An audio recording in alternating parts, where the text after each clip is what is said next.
D'être là.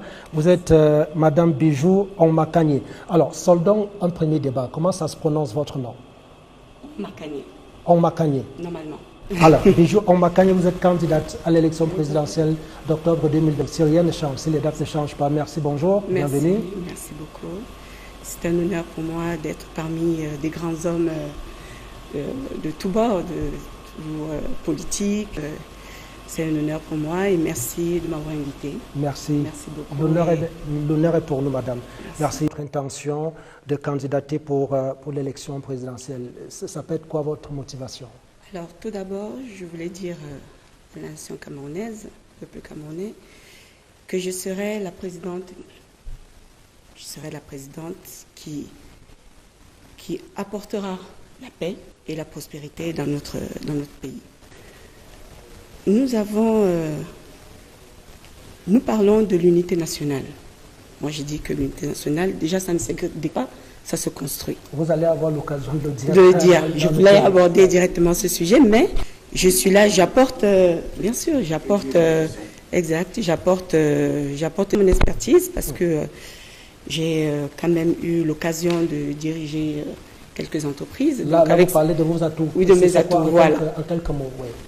Et donc, avec toute cette expérience-là, je pense que je suis tout à fait capable de diriger ce pays et apporter une valeur ajoutée concernant toutes les fractures sociales que nous vivons au Cameroun. Oh, mais que proposez-vous de faire que le régime actuel n'ait réussi à faire?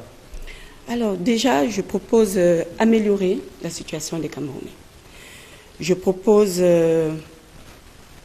créer de l'emploi, une distribution de richesses. Je propose déjà apporter, parce que dans ce pays, nous avons un problème qui est les fractures sociales. Les fractures sociales. Voilà. Oui. Et nous avons un problème linguistique. Oui. D'accord? Parce que il n'est pas normal que pour un Cameroun aussi, un grand Cameroun qui est la nôtre, nous parlons une langue étrangère qui devrait déjà ne plus exister. Et pour pouvoir créer cette union nationale, il faudrait déjà penser à construire et mettre en place cette... Oui, parce que ces barrières linguistiques peuvent être une entrave à l'unité nationale. Oui, exactement. D'accord. En tout cas, on retient que vous êtes candidate et vous nous avez fait l'honneur d'être là ce matin. Vous êtes diasporienne, si je ne me trompe pas. Je suis là depuis 2023, donc je suis camerounaise. Bon, merci. Alors, la première question. Nous allons aborder toutes les problématiques autour de l'unité nationale. Et nous avons une représentation assez vaste sur le plateau. Madame Onmakanye, je vous donne la parole pour ce qui est le thème central de notre émission ce jour. Est-ce que vous pensez que le concept unité nationale est crédible de votre point de vue? Lorsque vous parlez de l'unité nationale, est-ce que c'est un leurre? Est-ce que c'est une réalité? Est-ce que c'est une simple incantation ou l'on vit l'unité nationale telle que les autorités, telle que le peuple camerounais veut la vivre? Tout à fait. Alors, tout d'abord, l'unité nationale, les éléments qui consacrent l'unité nationale sont la Constitution. Elle garantit l'unité, bien évidemment l'égalité des citoyens, la coexistence entre peuples.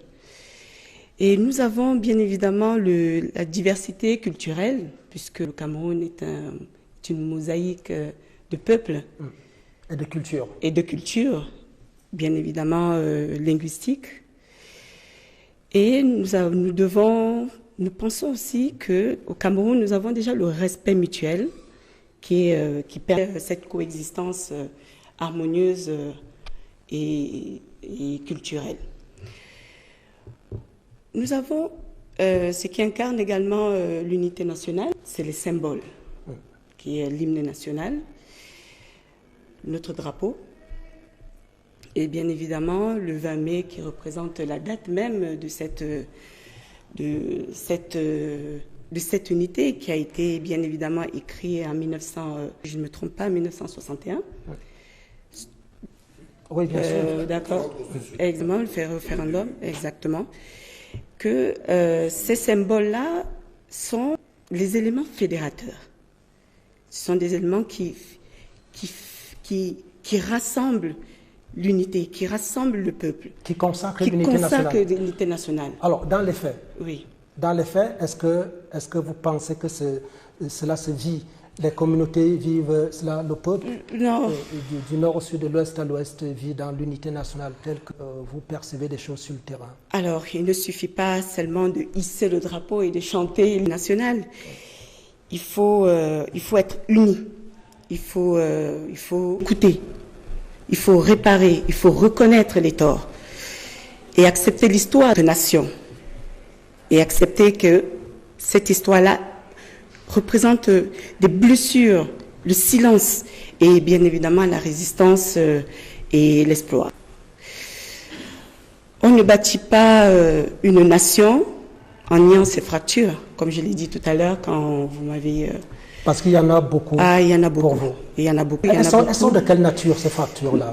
Il y a les fractures régionales, il y a les fractures linguistiques et il y a les fractures économiques, qui est même l'économie qui est le socle même du développement d'une nation. Vous voulez dire des inégalités socio-économiques, par exemple? Des inégalités socio-économiques. Participent de cette fragilisation. Exactement. Et bien évidemment, l'inégalité régionale. Nous avons ces régions qui sont beaucoup plus développées que d'autres. Quand je pense aux jeunes du Nord ou de l'extrême Nord. Prenons n'importe quoi de Mora, Voilà. Ouais.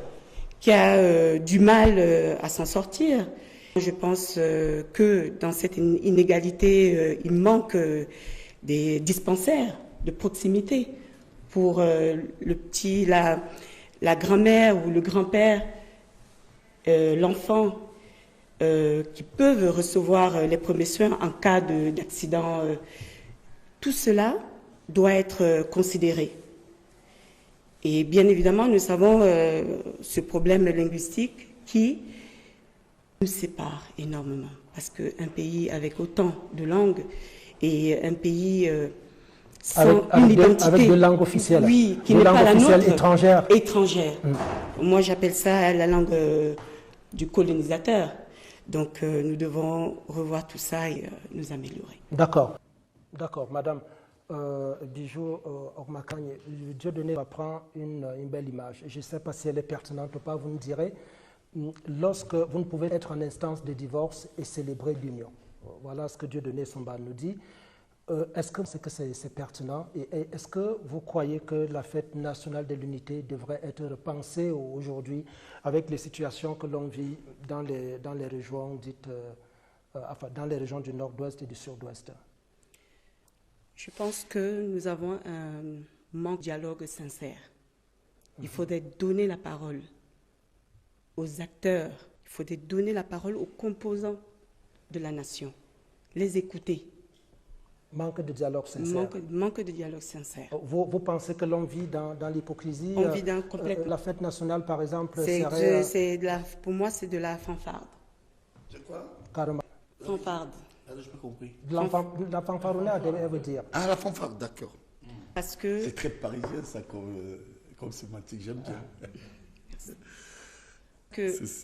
Pour être unis, il faut dialoguer, il faut écouter, il faut comprendre la problématique, le pourquoi nous en sommes là. Parlons le problème du nord-ouest et du sud-ouest. Avec toutes ces violences-là, ça montre que l'unité nationale n'est pas encore un fait. Mais l'institution, elle reste debout. On dira dans les régions du nord-ouest et du sud-ouest, on a quand même le côté institutionnel qui continue de vivre. Peut-être y a-t-il des exactions, des gens qui posent des exactions qui n'engagent pas l'État proprement dit. Et donc, de ce point de vue, on dira que l'unité nationale peut être célébrée même dans cette partie du pays. Il faudrait d'abord reconstruire. Il faudrait d'abord reconnaître tort. Il faudrait d'abord demander pardon avant de penser à l'unité nationale. Mais qui devrait demander pardon à qui ici? Qui devrait demander? Moi, je pense que, vu que nous avons parlé de cette fracture sociale entre le peuple et ceux qui nous gouvernent, donc il faudrait une réconciliation et écouter, dialoguer et reconnaître ses erreurs et voir ce qu'on peut faire dans l'immédiat et mettre fin à ce conflit armé qui n'arrange pas et qui crée la division. Vous pensez que la différence linguistique entre anglophones et francophones, dans le nord-ouest, sud-ouest et le grand Cameroun francophone, peut être une source de conflit également ou de division? Non, je ne pense pas que c'est la source. C'est la source de l'incompréhension et du manque de dialogue. Sans le dialogue, on va comprendre, on ne peut pas savoir ce que l'autre ressent, le besoin, le sentiment d'abandon. Et comment? Non, si, oui, d'accord, parce que vous me rendez. Le sentiment d'abandon. Elle parle même d'abandon. du pardon de l'État, de ceux qui gouvernent, qui ne reconnaissent pas leurs fautes. Exact. Je comprends, madame. D'accord. Professeur Aboya, Oui, Toujours Makanda, est-ce que là, on est sur la L'intelligence. gouvernance et l'unité nationale? Est-ce que vous pensez que la façon dont les choses sont gérées au Cameroun peut favoriser les divisions, les fractures, comme vous avez dit? Et lui, il est sur le fédéralisme. Est-ce que vous pensez qu'il faut définitivement aller vers le fédéralisme pour... Oui, absolument. Oui. Bon. Enfin, lui il n'en veut pas. Oui, je n'en trouve pas la nécessité. Tout d'abord, nos États confondent trop souvent gouvernance et pouvoir de contrôle.